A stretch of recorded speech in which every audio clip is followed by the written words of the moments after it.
Hello everyone, জ্ঞানজ্যোতি coaching সেন্টারের পক্ষ থেকে তোমাদের সকলকে জানাই আরও একবার স্বাগত। আজকের ক্লাসে আলোচনার বিষয় হচ্ছে ত্রিপিটক সম্পর্কে। আর এই যে ত্রিপিটক টপিকটা বা বিষয়টা রয়েছে, এটা নিয়ে কিন্তু আজকের এই ক্লাসের মাধ্যমে তোমাদের সঙ্গে আলোচনা করব, ঠিক আছে?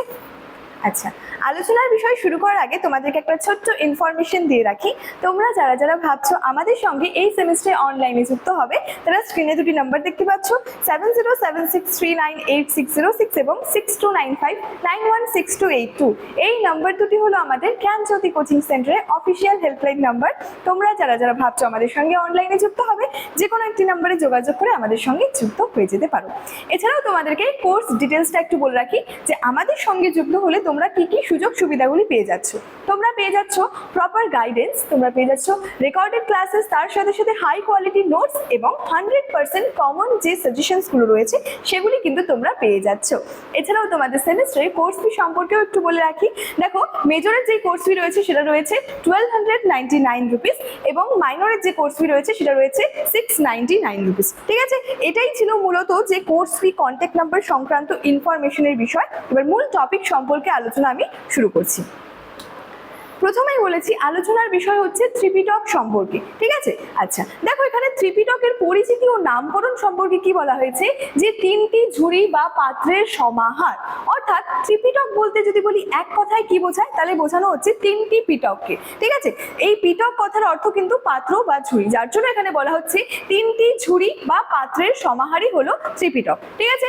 অর্থ ও উৎপত্তি নিয়ে কি বলা হচ্ছে, ত্রিপিটক শব্দের আক্ষরিক অর্থ হলো তিনটি ঝুড়ি বা তিন পাত্র, ঠিক আছে? প্রাচীনকালে তালপাতায় লিখিত বুদ্ধের বাণী সমূহ তিনটি পৃথক ঝুড়িতে বা পাত্রে আর কি সংরক্ষণ করা হতো বলে এর নাম হয়েছিল কিন্তু ত্রিপিটক। তাহলে ত্রিপিটক বলতে কি বোঝানো হচ্ছে, তিনটি ঝুড়ি বা তিনটি পাত্রকে কিন্তু বোঝানো হয়ে থাকে। নেক্সট রয়েছে হচ্ছে এটার ভাষা ও গুরুত্ব। এটি প্রধানত পালি ভাষায় রচিত থেরবাদ বৌদ্ধ ধর্মের প্রাচীনতম ও প্রামাণ্য ধর্মগ্রন্থ। বুদ্ধের উপদেশ, নিয়ম কানুন ও দর্শনের আধার ছিল কিন্তু মূল আধার ছিল আর কি এই ত্রিপিটকটি, ঠিক আছে? নেক্সট কি রয়েছে দেখো, এখানে বলছে ত্রিপিটক সংকলনের যে ইতিহাসটা রয়েছে সেই ইতিহাসটা, ঠিক আছে? এখানে রয়েছে যে প্রথম সঙ্গীতি, এটা বলেছে কোথায় হয়েছিল, এটা হচ্ছে রাজগৃহে আনন্দ ও উপালি কর্তৃক বুদ্ধের যে বাণী, এবং এখানে বলেছে বিনয় মুখস্থ আবৃত্তি ও সংকলন। নেক্সট রয়েছে দ্বিতীয় সঙ্গীতি, এখানে বলেছে বৈশালীতে সংঘের নিয়ম কানুন বিবেচনা এবং নিয়ম শৃঙ্খলার বিতর্ক সমাধান, ঠিক আছে? তৃতীয় সঙ্গীতিতে কি বলা হয়েছে, সম্রাট অশোকের পাটলিপুত্রে অভিধম্ম পিটক সংযোজন ও সংকলন পূর্ণতা লাভ।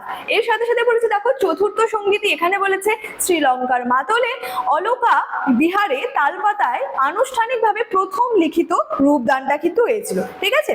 আচ্ছা, নেক্সট কি আছে দেখো, বলেছে ত্রিপিটকের তিনটি মূল বিভাগ। তাহলে আমরা আগের স্লাইডের মাধ্যমে কি জানলাম, ত্রিপিটক বলতে কি বোঝানো হয়ে থাকে। আমি প্রথমে বললাম তিনটি পাটক বা তিনটি ঝুড়ির যে সমাহার, পাত্র আর কি। তিনটি পিটক বলতে কি বোঝানো হয়েছে, পাত্রকে। তো তিনটি যে ঝুড়ি বা তিনটি পাত্রের যে সমাহার সেটাকেই বলা হচ্ছে কিন্তু ত্রিপিটক। তাহলে ত্রিপিটকের মধ্যে কি থাকছে, এখানে মূল তিনটি বিভাগ থাকছে।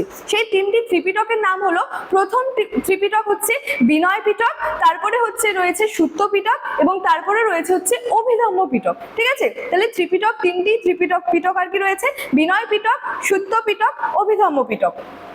বিনয় পিটকের মধ্যে কি বলা হয়েছে, বা এই যে বিনয় পিটকটা রয়েছে এখান থেকে আমরা কি জানতে পারি, এখান থেকে জানতে পারি বৌদ্ধ ভিক্ষু ও ভিক্ষুণীদের জন্য পালনীয় যে আচার আচরণ, যে তাদের নীতিশাস্ত্র, এই সমস্ত কিছুগুলো কিন্তু আমরা জানতে পারি এই বিনয় পিটকের মাধ্যমে, ঠিক আছে? সুত্ত পিটক থেকে আমরা কি জানতে পারি, গৌতম বুদ্ধ ও তার প্রধান যে শিষ্যদের প্রচারিত যে ধর্মোপদেশ, অর্থাৎ ধর্ম উপদেশ, সংলাপ, জীবন দর্শন নিয়ে গঠিত কিন্তু এটার মূল আর কি অংশ।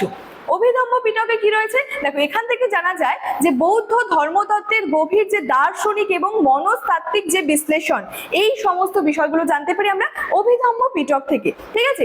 এতে কি বলেছে, মন, চেতনা ও জীবনের পরম সত্যের একটা গভীর ব্যাখ্যা যেটা থাকে সেটা কিন্তু রয়েছে। তাহলে তিনটা পিটক, বিনয় পিটক, সুত্ত পিটক, অভিধম্ম পিটক। বিনয় পিটক থেকে আমরা জানতে পারি বৌদ্ধ ভিক্ষু এবং ভিক্ষুণীদের যে পালনীয় আচরণ সেটা। দেন হচ্ছে সুত্ত পিটক থেকে জানতে পারি গৌতম বুদ্ধ ও তার শিষ্যদের যে ধর্ম উপদেশগুলো রয়েছে যেগুলো তারা প্রচার করেছেন সেটা, এবং অভিধম্ম পিটক থেকে জানতে পারি এই বৌদ্ধ ধর্মতত্ত্বের যে গভীর দার্শনিক এবং মনস্তাত্ত্বিক যে বিশ্লেষণ রয়েছে সেই বিষয়টা সম্পর্কে কিন্তু আমরা জানতে পারি।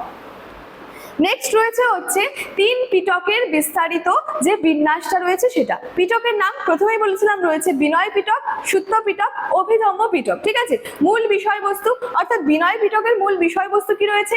সন্ন্যাসীদের শৃঙ্খলা রীতি ও সংঘ নিয়মাবলী, ঠিক আছে। তারপরে বলেছে প্রধান যে সংখ্যলোক এটা রয়েছে উপালি মহাথের, এবং এটার যে ধর্মস্কন্ধ সংখ্যা সেটা রয়েছে 21,000, ঠিক আছে। আচ্ছা, সুত্ত পিটকে কি রয়েছে?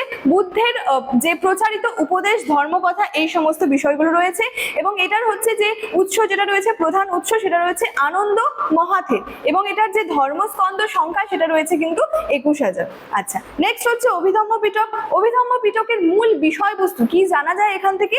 যে বৌদ্ধ মনস্তত্ত্ব, পরম সত্য, গভীর যে দর্শন, এই সমস্ত বিষয়গুলো কিন্তু রয়েছে অভিধম্ম পিটকের মধ্যে। প্রধান উৎস কি রয়েছে?